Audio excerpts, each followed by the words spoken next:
What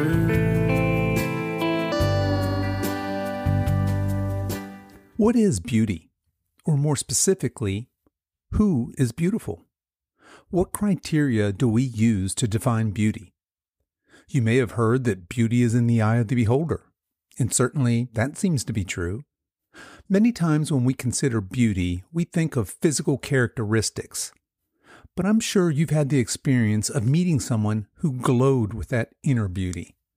But where does this inner beauty come from? What makes us glow with inner beauty? What makes us truly shine?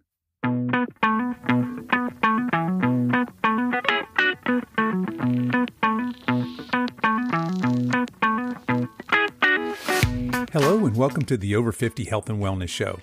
I'm your host, Kevin English. I'm a certified personal trainer and nutrition coach, and my mission is to help you get into the best shape of your life, no matter your age. We have a great show for you today. Former Miss USA Gretchen Jensen is here with us to share her amazing story and her thoughts on aging well. But before we get to that, I want to let you know that today's show is brought to you by The Silver Edge. The Silver Edge is my online personal training and nutrition coaching business where I help you get off the exercise and diet hamster wheel and start making permanent healthy lifestyle changes so that you can enjoy the second half of your life with strength and confidence and show up as the healthiest, strongest, most vital version of yourself, no matter your age. If you're interested in learning more, send me an email at coach@silveredgefitness.com and we'll start a conversation. My promise to you is no hard sales pitch, no annoying, incessant follow-up emails, just an introductory conversation about your personal fitness goals. Okay, enough of that. Let's get on with today's show.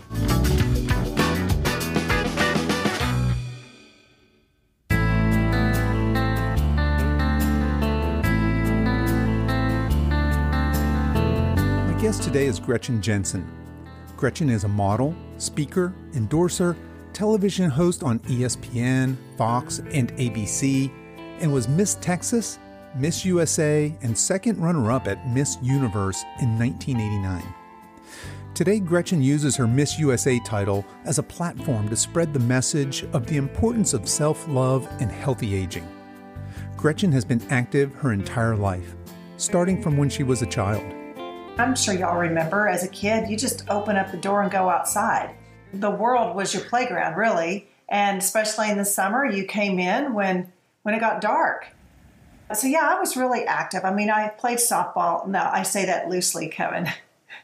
I was in the outfield in third grade, but did that. I did figure skating for a while. You know, in Texas, football's a huge sport. Mm-hmm. Let's just be honest, it's the second religion here in Texas. So I was a cheerleader for years, fourth grade all the way up to my senior year in high school.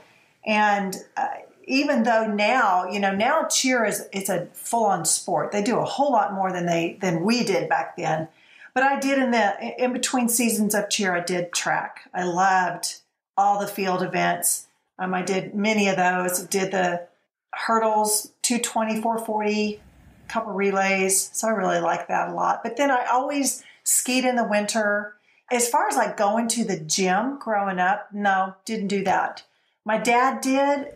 My brother played football, and so he was always doing that. But there really wasn't a dedicated, now there's yoga and there's Zumba and there's all that kind of stuff. There wasn't a whole lot of that back then. So gym life didn't take off for me until I was, pretty much, it's consistency pretty much in my marriage. Even training for Miss Texas and Miss USA and stuff like that, it was kind of me doing it in my living room with just jugs of water. That was my resistance for dumbbells or push-ups, sit-ups, lunges, stuff like that. But I will say, being a cheerleader for so many years, I already had a lot of muscle mass. So it wasn't a matter of I need to build stuff. It was more I need to kind of shrink and kind of reform things. So now I've been divorced a number of years, but that was really my therapy. Gym life became not gym life as far as meeting people and stuff like that, but I do know that the only thing I did for myself when I was getting separated and divorced was to buy a gym membership. I never had one. And I would find myself, I didn't know how to use any machines. I didn't know how to do anything. And I found myself in the corner still doing push-ups and sit-ups. And, I'm thinking, I'm paying a gym membership, but I don't know how to use this stuff. So I would just really watch people. And I would just watch and I'd be like, okay, I think I can do that. So I've never had a trainer and I've never had anything formal like that. That's why I'm kind of, I'm the big proponent for people that just get started. You don't have to have this huge background or knowledge or pay exuberant amounts of money to have somebody help you on your fitness journey. Just get started, do something. Yeah, that's great advice. And I think that's something that a lot of, especially older people, can relate to, is walking into that gym for the first time. I've had that same experience. First time I walked in a gym, I had no idea what I was doing. I felt very self-conscious and weak. And there's all these big, strong, muscly guys and girls. And it was intimidating, frankly. And I just, I did what you did. I'd watch the machines first. I'd watch how they used them. Then I'd get on there and I'd find a weight that I could do. And I don't know why, Kevin, but even today, I'm like, if I'm not really sure how to use something, I'm kind of like, I'm a little self-conscious. I don't want to go, because I'm really big on form. I'm really picky on form. I don't want to just do something, just do it. If it's not going to benefit me, then I'm going to hang it up and do something else. And, I think there's something to learn. You can learn from people correctly or incorrectly. I like my routines. I like what I do. I'm not after, I totally respect people that compete. That's just not what I'm doing. So I don't need a whole lot of bells and whistles. But, I know you want to get into this a little bit later, but I just want to make sure the key to my fitness success is really mentally being there before I ever step into the gym. And what I mean by that is I think that there's a lot of times we look in the mirror and we say, oh, I hate this about myself, or, oh my gosh, I'll be so happy when this changes, or I can't believe this is the state I'm in. You know what I'm saying? It's just a flood of negativity that honestly, by the time you get to the gym, your mental capacity at that time is you're already shooting yourself in the foot. You haven't even started doing anything yet. So one thing that really kind of helps me is I talk to each muscle group, and that, I get in there, okay, we're going to do shoulders. Shoulders, I need you to do what you know how to do. Injury or not, I need you to do what you know how to do. And just kind of get into that focus of each group and not focus on, I've got to do this because my butt is sagging or, whatever it is. It just it's made a huge difference in the results. You see people in the gym, Kevin, all the time that they're killing it. They're just doing great things, or, they're there all the time, but maybe they're not seeing the results they want. And I'm the first to say, look, everybody's body is different. Diets work different on some people. Water works different with some people. Protein works different. I mean, there's all kinds of things that I'm certainly not the god of exercise saying this is the one size fits all thing. But I've just been doing this long enough that I know what works and I know how to maintain. And if I can help somebody, even if they're starting out or maybe they plateaued and they're like, I don't know what else to do. I love when other people get together and start talking and sharing ideas, because everybody's body reacts differently.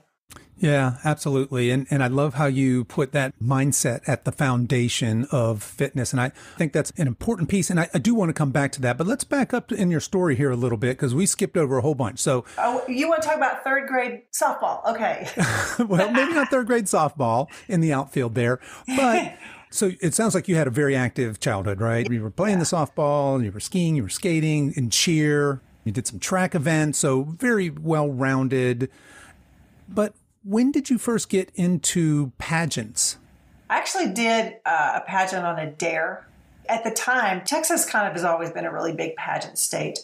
But from my knowledge, all I knew about was the Miss America system, which is, there's two systems. There's Miss USA and Miss America. Miss America performs the talent, and Miss USA goes on to Miss Universe. We like to say that we have hidden talents. But anyway, I was dating this guy, and he said these words, and these are never, guys, if you're listening, this is just not good words to share with any female. We need to talk. It's just not a good thing. Basically, he broke up with me, and then I was like, oh my gosh, I'm so devastated. I'm so hurt. What should I do? And a dear friend of my mom's that had been a dance teacher of mine for years said, why don't you do a pageant? I thought, oh my gosh, I don't know how to wear blue eyeshadow and create a helmet hairdo. And I don't know anything about this stuff. So I kind of did it as a challenge because I'd never even watched one. I didn't really know much about it. So I went in and I had a whole list. I mean, in Texas, you can actually make a living training people on pageants, believe it or not. So I went to everybody on the list and, every one of them told me, if you do this, then you'll win. And if you say this, then you'll win. And if you walk this way or you dress this way or you do your makeup this way, then you're going to win. So I kind of just became this Gretchen robot.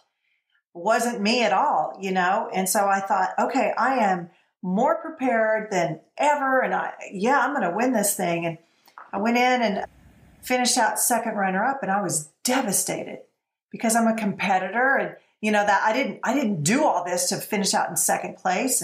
And yet people were like, oh my gosh, your first pageant, that's awesome. Come back another 12 years and you may win this thing. And I was like, I know. So for a long time, I was mad at myself. I just felt like, why didn't I win? And you just kind of go through that whole thing. I was only 21 at the time. And then I started thinking, wait a second, I don't want to live my life. No offense to guys, but this is the terminology that people use, but kind of the high school football player that never got over losing the state game.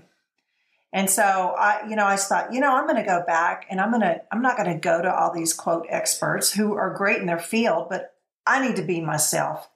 And if I don't even make top 80, because there was 100 something girls in it that year, that's okay. I'm just going to be myself. And then I can move on with life and be like, okay, I did this on a fair, square shot for me. Well, at the time, Texas had won 4 years in a row Miss USA. So there was a whole lot of pressure on who would the next Miss Texas be. And it was televised worldwide. And it was kind of this big darn deal, So I just thought, no, I'm just still going to be me. I don't need to try to find the right answer or look the right way. And so anyway, I ended up winning. And then now 5th Miss Texas made history that won Miss USA.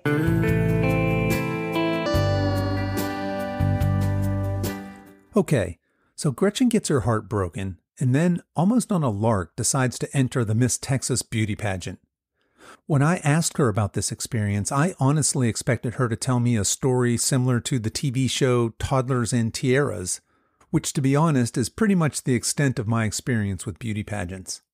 But that wasn't Gretchen's path at all. She entered a major pageant at age 21, took second place, and her competitive nature kicked in and she decided that she wanted to take another swing at Miss Texas, this time doing it her way. And she won. I wanted to know what it was like to be crowned Miss USA. Going into it, I was really determined and focused on not so much the winning because, in all essence, that takes care of itself. If you do your best, it's really out of your hands. I mean, a judge's panel of anything is just an opinion by people. So a different night, a different winner would have won. It's just that happened to be the opinion of the people that when the night I was there.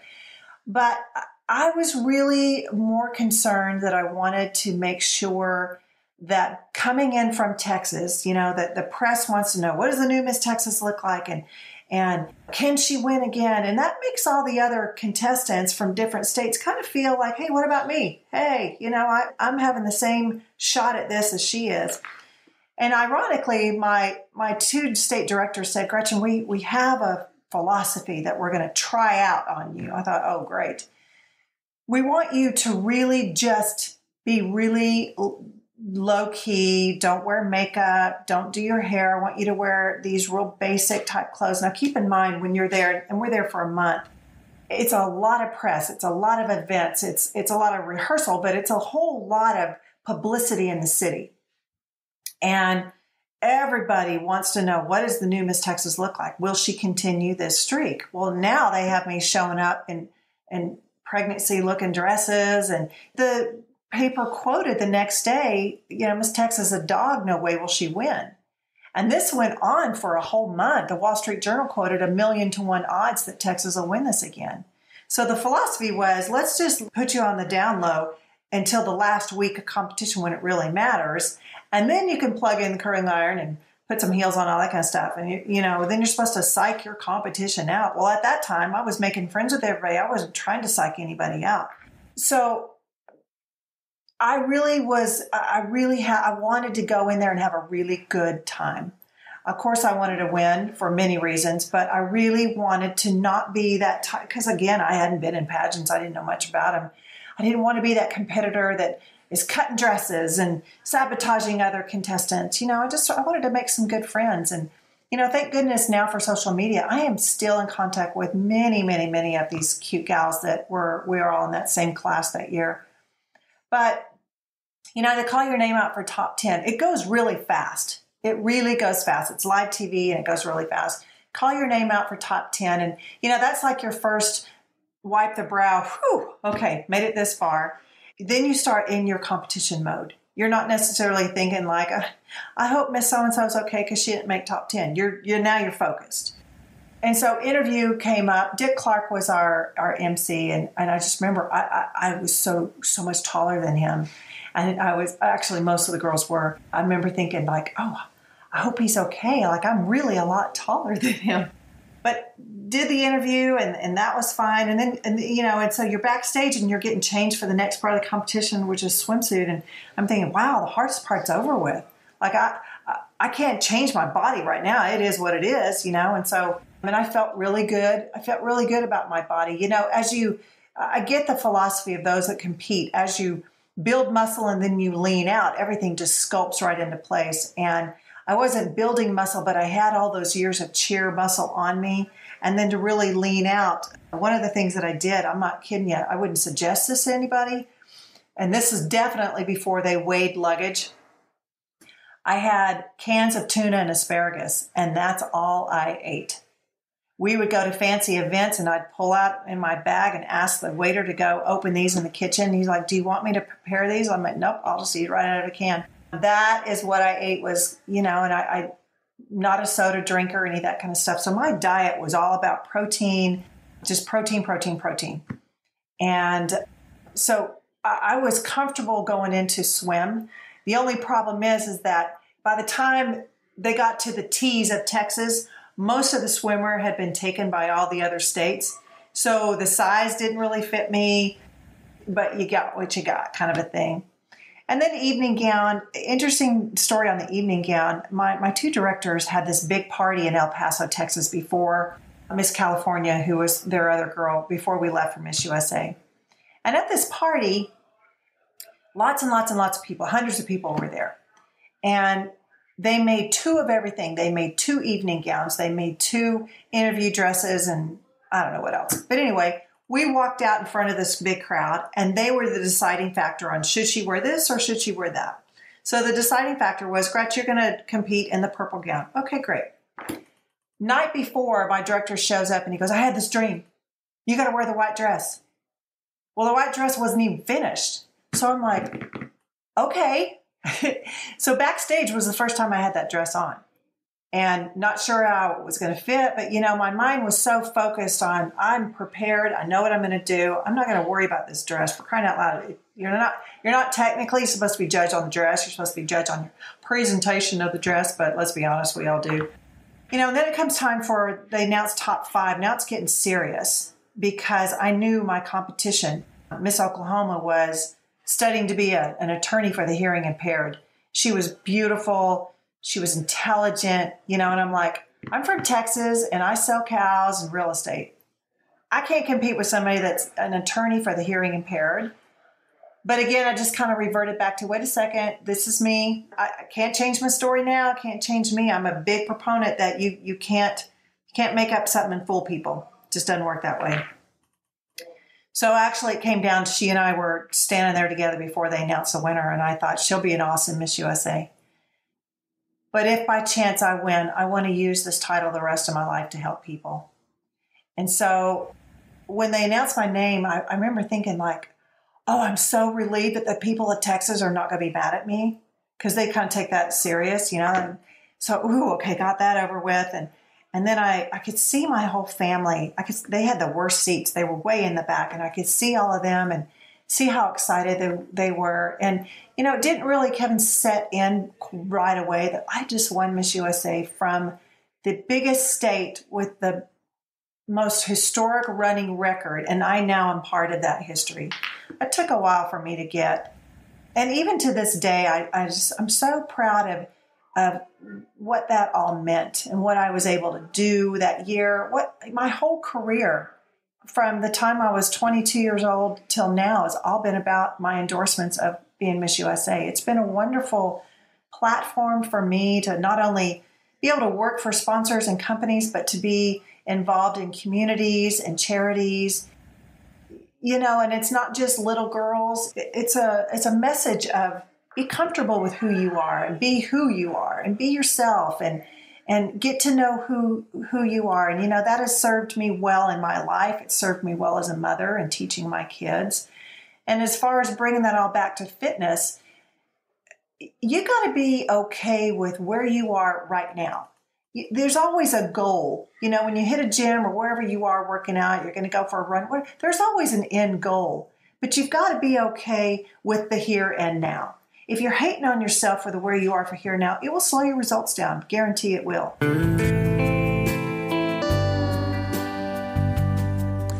Gretchen became a part of Texas history by being crowned the 5th consecutive Miss USA.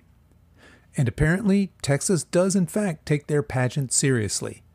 The Miss USA has been held annually since 1952, and Texas has the most Miss USA title holders of any state, winning for a total of 9 times. Gretchen mentioned briefly that she was in shape from all her years of cheerleading, and I asked her if she did any special exercise or diet preparation for her pageants. It was interesting because, speaking of fitness, that was before there were gyms and hotels.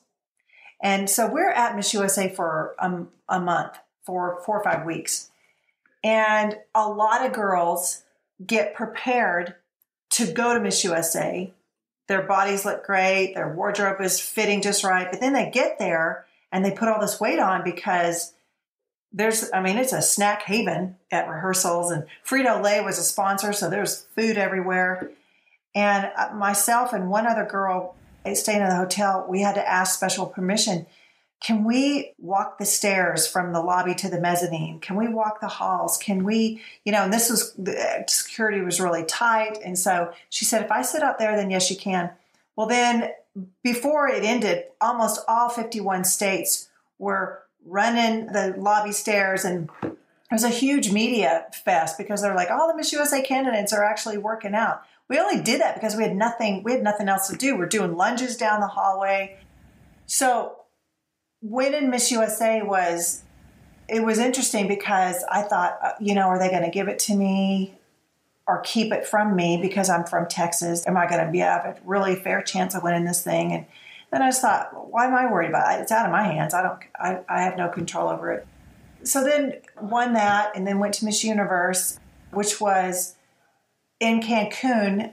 And again, no gyms. There's no time for you to do that kind of stuff. So it's like, get down on the floor, start doing some push-ups, referred back to my dance of leg lifts and plies and just anything that keeps the body. Fortunately, at that age, you don't lose muscle memory overnight. So right. It was okay. But I had a wonderful year traveling as Miss USA again, no gyms in the hotel. So if I stayed on the 20-something floor, I was running those stairs in between my appearances and interviews. Of course, I always had to have security with me. So I'm like, I know that you don't want to run these stairs with me. Do you want to meet me in the middle or how you want to do this? But, you think you can find, and that was the biggest thing I learned, is you can find ways to move your body. You don't have to have a gym membership. You don't have to make that commitment of, I don't know that I can do this every day. I don't know that if I'm spending $27 a month at Vasa Gym, is this going to matter? Is it going to work? You can always do something. You can find something to do.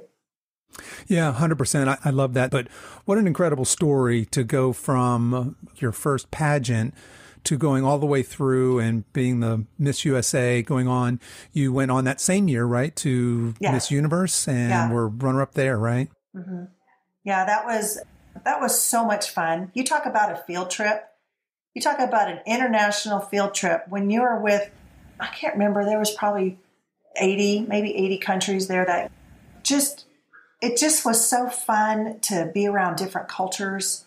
My roommate was from Thailand. She didn't speak English. I didn't speak Thai.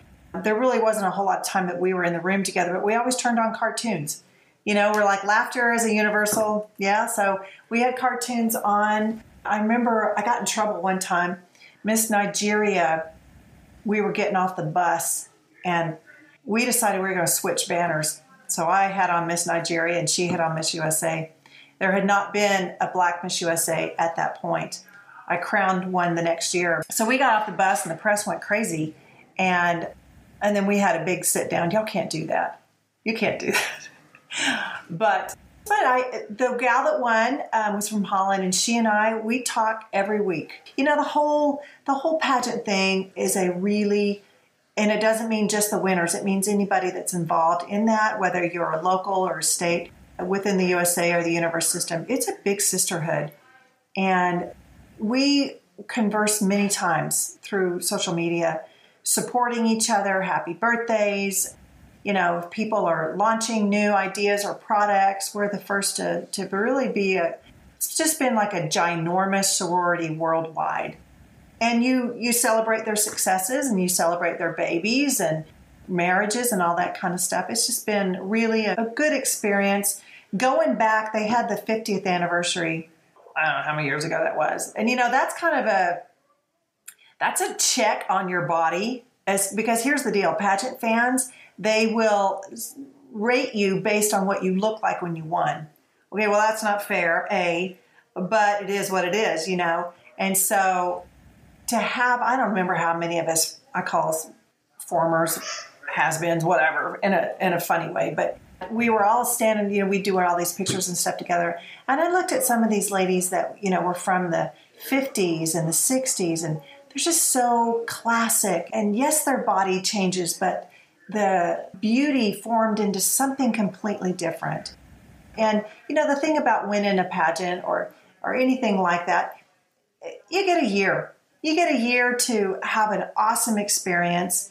And then whatever you do afterwards, whether it's in your career or politics or whatever you want to do with that title, okay. But still, you only have that year. So it was a real wonderful thing to just be around so many intelligent, classy women. It's just a great experience. Yeah, and for those of us from the outside looking in, I love that you describe it as a sisterhood and a sorority, because you can imagine that being maybe not that, right? Maybe that you had mentioned cutting dresses or something evil like that, or sabotaging people or looking at your opponents or as competitors, but instead they're your sisters there and you're all enjoying this very unique experience together. So thanks for giving us a glimpse of that. I wanted to share one thing. So for any of your listeners that watch a pageant, and you see at the end when all the girls kind of swarm around the winner and they're all congratulating her, that's legit. That's very genuine, sincere. Yeah, it really is. As a matter of fact, there's marks on the stage where you go to this camera and you're going to wave, and then you go to center stage, you're going to wave, and blah, blah, blah. Well, by the time I got to the last mark, I thought, I've got to turn around now and I've got to face all the girls that are standing on the stage. And I really hope that they're okay with this, Texas winning. It was, talk about a flood of love. And really that whole auditorium, everybody there is rooting for somebody. Usually it's made up of more family than fans, but everybody there is rooting for somebody. And it was kind of interesting as some girls, were eliminated and the others progressed, and you would see a shift in the energy of now who's yelling for Louisiana, who's yelling for Oklahoma or whatever. It was just a huge building filled with excitement and love. It was the most wonderful, awesome experience. If you ever have a child or a friend, somebody you're close to that's competing in something like that, pay attention to those feelings because it's really, really special. I love that. So I wanted to talk to you a little bit about the aesthetics of, and I'm not sure it's the same in modeling as it is in, say, these pageants, but certainly you can think like in the 80s, there was the female aesthetic for modeling was this very thin, almost emaciated kind of figure. And when you look at models and today, it's a much more of a toned or muscular look. Is that same sort of thing happening in pageants? Would the Miss USA of today, would she be that more muscular toned look? Or do they look for different things over time? How has that evolved? Or has it? I love that you're asking me this simply because my oldest daughter was Miss Utah in 2017. She made history by being the only daughter of a former Miss USA to compete for the same title. She's been a dancer her whole life, very muscular, not bulky, but very, very muscular, very sculpted, and very healthy looking. Well, the press didn't like her body. They went on to say she's too big, she's, whatever they wanted to say. And as the mom, I was like, oh, hell no, y'all aren't going to talk about my child like that. But interesting enough, 2 years later, a D1 athlete in track and field won Miss USA who was extremely sculpted and muscular. And I love the fact that Bailey opened the door for that type of body to be able to compete and be okay. Because like you were saying, for years, there's a stereotype. There was a stereotype you had to be tall. Well, that's not fair. You can't help that, right? Yeah, I will say definitely things have changed. In the modeling world, things had to change. Things had to change. It wasn't a healthy look, right? It was, and not only that, but people were pulling away from buying things just based on the way, Victoria's Secret used to have their primetime fashion show, and they only had one look of a body. And they got a lot of heat because other companies were adapting to this newer, healthier, realistic body of women that Victoria's Secret at the time, they were just like, that's not our brand. Well, then the sales went down and people were like, we don't want to do this. Well, they eventually were kicked off the air. The thing about women that I love now, and even you'll see Sports Illustrated, not necessarily the magazine itself that comes out, but they're on their online stuff. They're focusing and really celebrating all kinds of body types and ages, which to me, I think I look forward to the day when many more contestants at Miss USA or Miss Universe or even state pageants can be all kinds of body types. Because really, if we're going to talk about loving and accepting yourself, why does it have to be a certain physique?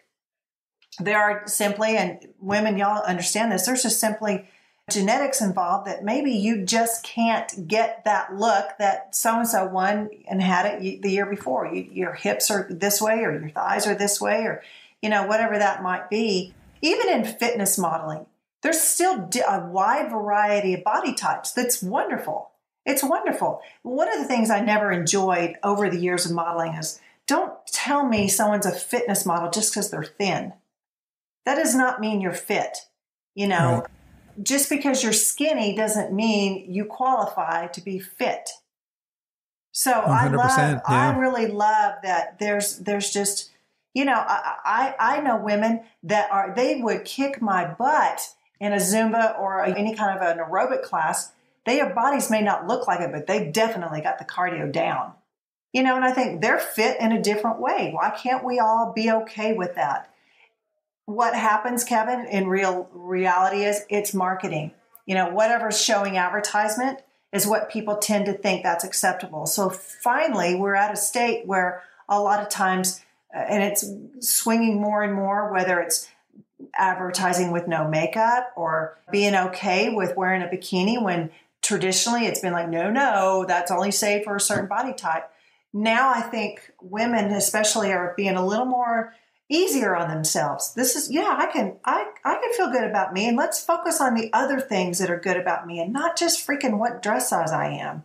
Yeah, 100%. And I see that all around, and I see it as kind of a cultural phenomenon where we're accepting more of these body types and this aesthetic of what healthy is and what healthy isn't. There's a lot of things going in there. And I was just curious if that was something that was in the pageant scene or not. Obviously, in the bodybuilding, you can see they have these very specific groups, right? You have your bikini and your physique and your bodybuilding and things in between. So they make room for a lot of different looks and aesthetics. So, okay, let's move along a little bit and let's come up to current days here. You are spectacularly fit. So you've had this very fit youth. You've took great care of yourself. You had 5 kids, and here you are. Let's talk about how you stay in shape. We already talked about your mindset and how you approach these things, and maybe start with nutrition. What does nutrition look like for you these days? Thank you for all the niceness that you just said. Years and years ago, close to 15 years ago, maybe even longer than that, let's say 20, I was really starting to pay attention. My kids have always been very active in sports. So I have 3 boys and 2 girls, 3 boys all playing Super League baseball at the same time. That's like 20 games a week. Then 2 girls in dance and 1 in soccer. Anyway, I started to think, what am I feeding my kids? Like their little bodies are little machines. What am I feeding them? Because what's primarily sold for kid food is not, what the heck is it, right? Chicken nuggets? What is that? What part of it, is that even animal? I don't know. So I kind of started thinking, wait a second, what about me? Going through a divorce, I thought the biggest thing I need to give my kids right now is a healthy me. And I can't be sick because I can't take care of them. So I cut out soda years and years and years ago. I stopped drinking juice. I really started paying attention to what's artificial and what's not. Not that I'm a fanatic, but to me, I'm just like, at some point that's going to catch up to me, whether it's in my organs or the way that my body looks. If I'm feeding myself with way too much sugar or way too much sodium just for the taste of it, I got to find it in some other ways. I've always been a water drinker. I just don't drink anything but water. So I think, as you age, particularly with your skin, that's really, really important. Do I drink a special water? Nope, just right out of the tap. I just drink water. Yep. I enjoy fresh food. I really do. I always have been that way. Now, let me just clarify. I still love my barbecue and I still love my Tex-Mex. And there's still many things that are just comfort foods that they're just good. They just taste good. They're probably not great for you, but I'm not down on myself. I've learned too, if you eat something and your vocabulary says, oh, this is going to go to my butt or this is going to go right to my waist. Well, guess what? It is. But food is not the enemy. Food can't be the enemy. Food is there to source energy and life for your body. So if you're taking in food and you're telling yourself how awful this is, oh, it tastes so good, but gosh, it's so bad for me, or oh, I feel so guilty. That's dumb. Why not enjoy it? Why not take a bite of something or have a meal of something you really enjoy? But, on the most part, try out new ways of cooking. I have a daughter that's vegan, and that's been interesting to have to cook and adapt and find ways. Pinterest is a wonderful source for any meals. I mean, anything you want, honestly, but let's talk about food. It's a wonderful source for that. I've never been a real dessert person. It's just, I didn't grow up that way. My mom used to make slice and bake cookies and she would burn them just enough that you had to think, do I really want to eat this or not? So I kind of grew up like, I'll pass on that. I'm not a fanatic about there's too many carbs in this or that kind of stuff. Kind of do, you got to listen to your body. What is your body telling you? What do you need to eat? If you need carbs, you need to eat them. As I age, I realize I need to increase my protein. I've seen muscle memory atrophy at times in places that I wasn't prepared for it to. And, you can't go to the gym and build and not feed it as well. You actually need to feed it more than go to the gym. So, and I don't take, I'm not on any medication. I'm not hating on that when you have to. I'm just saying for me, like for instance, estrogen and stuff like that, it was making me a mess. So I was like, I'm pretty sure people in Jesus' age didn't have estrogen pills to take. I'm going to try this out without it, So I'm not on anything. I do love, I've got a protein mix that I make every day, and I'm never tired of it. I don't know why, but it tastes super good to me. I've got a garden in the back, and kale is in almost everything that I'm going to blend up. And bananas, it's just all natural, so it's plant-based. And then I use the PB powder, some 2% milk, ice, banana, and the kale. And I tell you what, if you put an avocado in there, it becomes like the most amazing creamy thing on the planet. You need a spoon to eat that. But I look forward to that every day. I don't know why. I've been doing that for years. I'm not tired of it. And as far as like going out to restaurants and things like that, do I love a good steak? Absolutely. But I don't eat it going, oh my gosh, this red meat's so bad for me. I just don't think that way. I will say genetics have a lot to do with our body types, but work with it. Work with it. Don't work against it. Don't look at a family genetic line and be like, well, I have obesity in my family, therefore I'm going to be that way. Just don't look at it that way. I really think, with everything in life, whether it's being physical, definitely mental, spiritual, it all has to do with how do you feel about who you are. And if you don't have a real healthy outlook on who you are, it affects everything. It affects the way you look. It affects how your body moves. It affects your organs. It affects if you're ill or not. So meditation and taking time to really appreciate you and your body. I wake up in the morning, Kevin, before I ever get out of bed, and I'm like, I just was breathing all night by myself. I'm so happy that there's plenty of air for me. There's my lungs, my organs, everything does what it's supposed to do. I release that resistance that it's going to do its job. I don't have to get in there and try to figure out how's my heart going to pump. It's going to do it all on its own. I just did this interview on ABC this week, and we were talking about a state of healthy thinking. And the gal that was interviewing me, she goes, you look so much better, prettier now because I see a piece about you. And I thought, the most beautiful people that I've been around, I couldn't tell you what they look like, but I can just tell you how their aura is. And that's self-peace.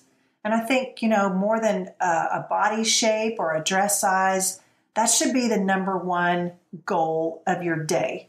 Not 10 years down the road, not a 5-year plan, but today. And if that means that you write down 10 things that you're appreciative of and that you really enjoy, and you step outside and you take breaths of air that's natural, and you notice your surroundings, and you take that time to get out of the norm of stress that I've got to do this, and I've got to do this, and what about this deadline? And you just be in that moment. It's the best anti-age you can have. That I know. And generally you will find yourself in a much happier place, not only with others, but more importantly about yourself. Yeah, 100% with all of that. You had referenced self-care earlier. You talked about self-peace and gratitude and all of that being the real source of beauty, right? I think you're right. I think that there are certain people that glow with beauty that has nothing to do with the physical attributes, but more to the things you're referencing. It's the way they're present and showing up, and purpose is kind of shining through, so to speak. Thank you for sharing that. So on the nutrition front, it sounds like you don't have any dogma. You're not following a specific diet. You're just eating sensibly. It sounds like a lot of whole foods and not processed foods, which for anybody listening, that you can't go wrong with that as a starting place for healthy eating. Let's switch our focus for a minute and talk about exercise. So what are you doing to move your body these days? First of all, I'm not a fan of cardio. I believe in the results of it, but I don't like it. So you won't find me out running around. And I admire people that do. I run to the store and I run to my mailbox and whatever, but I don't run. So cardio is not huge on my list. And again, that references back to the cute women that are in these awesome classes. I'm like, oh, you kicked my ass on this. Good for you, because I don't have that. One of the biggest things that I do, and I would say this men and women, and I always try to tell my kids this, stretch. Keep those muscles long. As we age and things compact and things atrophy, if those muscles aren't long, you've got a ball that's going to shrivel and go away. You want to keep them long. So I really, really do some serious stretching every day. It helps out with your bones, helps out with your spine. There's just so many benefits to that. When I was not able to go to a gym and was just kind of working out at my own house before my divorce, I had an exercise ball and I would do crunches. And I would start off by, do all these crunches during this TV commercial. And then I will do it for 2. And then it built up to a 30-minute TV show. And then it just got to the point I was doing, I don't count. I don't know. But now at the gym, after I stretch, then I go do, and that's kind of my semi-cardio, because I hate cardio. But I will do probably 30 minutes of crunches. And there's all kinds of machines that you can do different ones on. And I just do it to songs. And then I'll stop in between, maybe after 3 songs, and I've got a 25-pound plate and then a 10-pound plate. And I'll do arm raises or I'll do over-the-head extensions. And then I'll go back and do, poor anybody that wants to use that machine. I'm like, I'm sorry, I'm going to be on in a minute. And then, I like free weights a lot, and I don't crazy do, different things. The universal machines and the lats and pull downs, and I kind of adapt, how can I use this resistance with upper body? And I like doing that. I think for my age, for my body, the biggest, I don't want to use the word challenge, but let's be honest, it's the sagging butt. Things go away, and like, I don't want you to go away. Come on back. So I always, every day I do some sort of leg, some sort of butt, always abs. And I kind of do everything, but I don't do the same thing. I'll give myself probably an hour and a half at the gym total. And how many days a week is that? Depends. It just kind of depends on my kid's schedule. I've been traveling a lot lately, so that depends too. In the winter, I like to be there at least around 5. Not that I'm keeping score, but I like how I feel. I look forward to it. And, I'm going to say women, I don't know about guys because I'm not a guy, but go out and get yourself something to wear that you feel good about. I think a lot of gym motivation has to do with, do you like your outfit you're in? You know what I'm saying? Because I see people and I think, you look like you just threw on yard clothes. And if that's good for you, that's good for you. But if you need a little extra oomph and a boost, you don't have to spend a lot of money, but just go get a new sports bra, or go get some leggings that you feel good about. Just something. It's no different. Gym life is no different than going on a date and dressing up for a nice restaurant or something. In my opinion, feeling good is feeling good. I don't care how you want to label it. I do like to go. I know this is crazy. I call it happy hour. I like to go at that time because I like the energy of people, a lot of people there working on themselves. I'm not one of these that likes to be the only one in the gym. They inspire me. Motivation, the word motivate comes from a place of resistance. So I don't like that particular terminology, but I do like to be inspired by seeing people of all shapes, all ages, young kids, older kids. I don't care what you're doing. I have zero judgment on any of that, but I love the buzz of a busy gym. And then if they're on my machine, then I'm like, get off.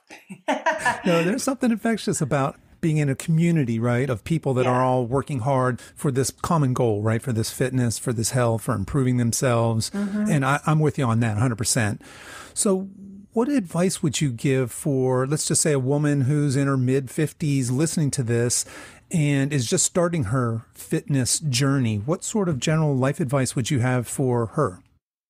I love that. I get asked that a lot. A lot of women, and let's be honest, men and women, there's several that maybe have not done anything physical since they were in their 20s. Yeah.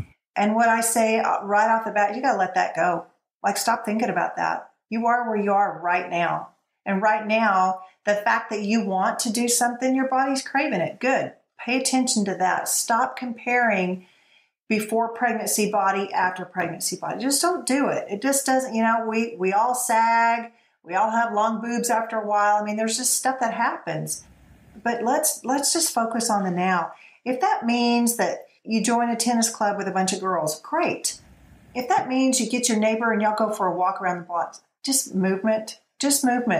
I'm a little more hardcore than that. I will actually, before I have a really big shoot coming up or something, I'll take I'll take a picture from Pinterest and I'll put it on my fridge or put it on my mirror so that I'm inspired that that's what I want to look like, that I want to be in that ballpark, whatever that is. So visuals are real important to me. As people, especially if they're starting off on a fitness journey, it's kind of what works and what works better. So, one diet may be a great idea for some and it may not work for others. One form of cardio may be awesome and maybe your body can't do that. That's okay. Find what gives you a good feeling and what you're starting to see results, and be realistic. You're not going to see those results overnight, and starving isn't going to do it either. It's just not going to do it. So, kind of set up a little, where do I want to be? Where do I want to be in a week? How do I want to feel in a week? And there's an adrenaline that happens when you go to the gym consistently, you don't want to miss. So stay with it. It's like your mind goes, I'll change my schedule around so I can get there. Let that be your inspiration. You want to get there. And If you find somebody that you love to work out with, great. I never work out with anybody. I've always worked out solo, and that's okay too. If you find people that you're working out with, but you find that you're talking more than you're actually doing anything, step back, change it up. It's all about you. The gym is really about you. It's not about the social. It's not about finding a date. It's all about you. You're there for you and your body. And I would say, again, let's just circle right back to the mental. Before you ever step foot in that gym, talk to yourself. I'm here to be healthier. I'm here because I want to feel better. I'm here because I want this certain look. And it's okay. I'm not taking away from anybody else to want that idea. My family's not starving because I'm at the gym. Let it go. Let it go. And I really, really love the gym I'm at now. Has all these windows that you can see people doing classes and so forth. And there are women of all ages, and there's even some dudes in there too. And I'm like, you may not have all the rhythm, you may not have the quote choreography done of whatever this class is, but you're there and you're moving and you're breathing.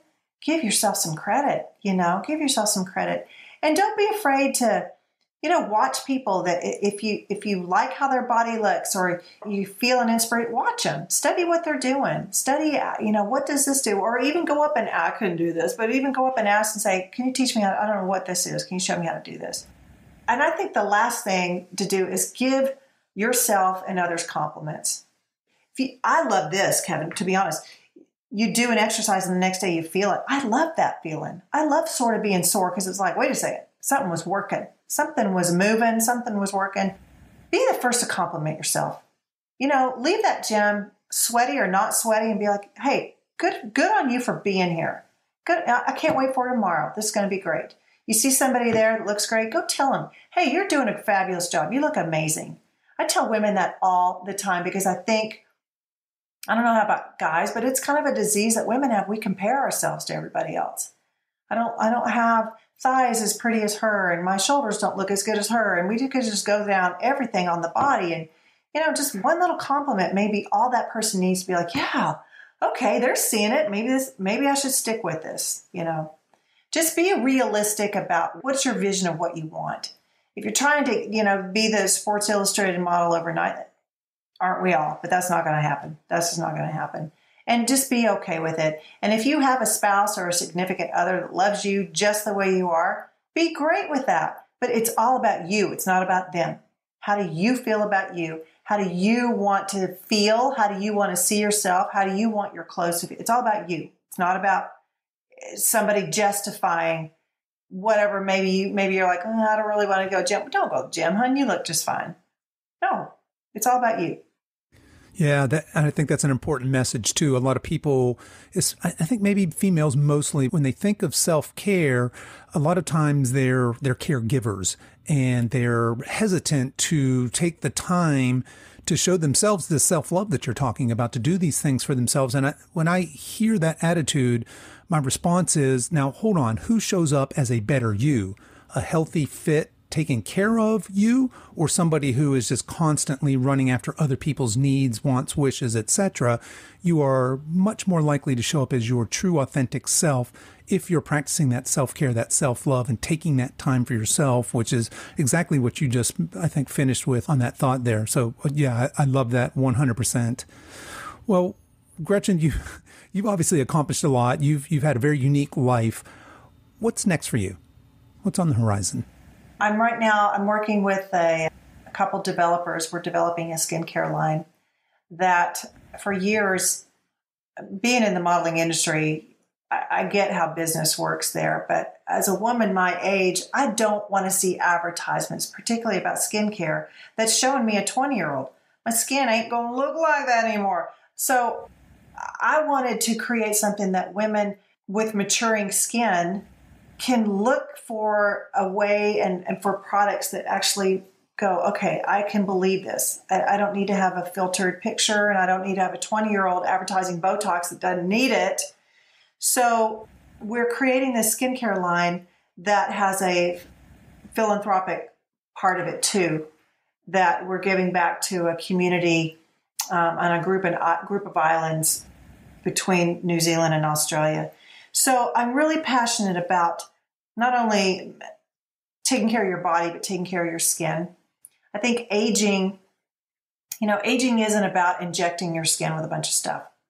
Aging isn't about every kind of surgery you can do to lift things that have gravity has taken a hold of, right? Let's be really healthy in our thoughts about accepting and working with science. We're not defying anything. That's a joke. That's not going to happen. It's not going to happen. But where are you along the journey of it? Are you loving yourself? Can you love your skin? Can you love your body while you're at a different phase? It's a different phase of life that's fun. I'm working on some fitness things. I mean, honestly, if you got a listener out there, I think I would love to be on that Sports Illustrated scene simply because there are plenty of women that I see at the gym. They're not in their 20s. They have a damn good body. They have a great image and they have a great, I would love to be like, look, let me just be that voice for all those chicks out there that are really, really, they're the epitome of health. Why? Because they've lived enough life. They've experienced happiness. They have wisdom. They are in perfect contentment with their bodies, at whatever stage that is. So I'm just kind of I still do TV. I still do that kind of stuff. I endorse a lot of companies over in the Asian market they love everything that's Western. And I'm like, do y'all know that I was Miss USA in 1801? Hello? They don't care. So I'm just I'm opening things up. I've got some really good business partners that creating some really good products that are good for the body. Good for the body. I think when you're good in your soul, then your body benefits. When your body benefits, then you're good in your soul. It's all kind of one big circle. Yeah, 100%. That's a very holistic view of health and wellness, and I would give that a ringing endorsement. Absolutely.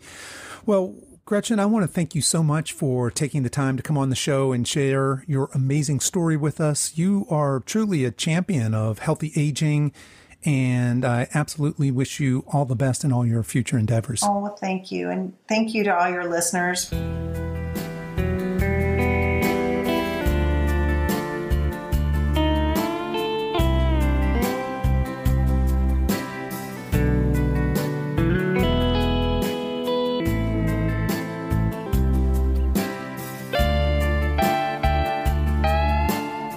Okay, folks, that's our show for this week. All of the links to the resources we discussed in this episode and more can be found at silveredgefitness.com/episode 66. You can also continue the conversation over there, and I'd love to hear your thoughts and feedback. But before you go, I do have 2 favors to ask. Would you please give this show a 5-star review on whatever platform you're listening on? And 2, would you please consider sharing this episode with anyone who you think might be interested? It could be a family member, a friend, or a coworker. The easiest way to do this is just send them a link to this episode. And again, that's silveredgefitness.com/episode 66. Thanks again for spending your time with me today. And until next time, stay strong.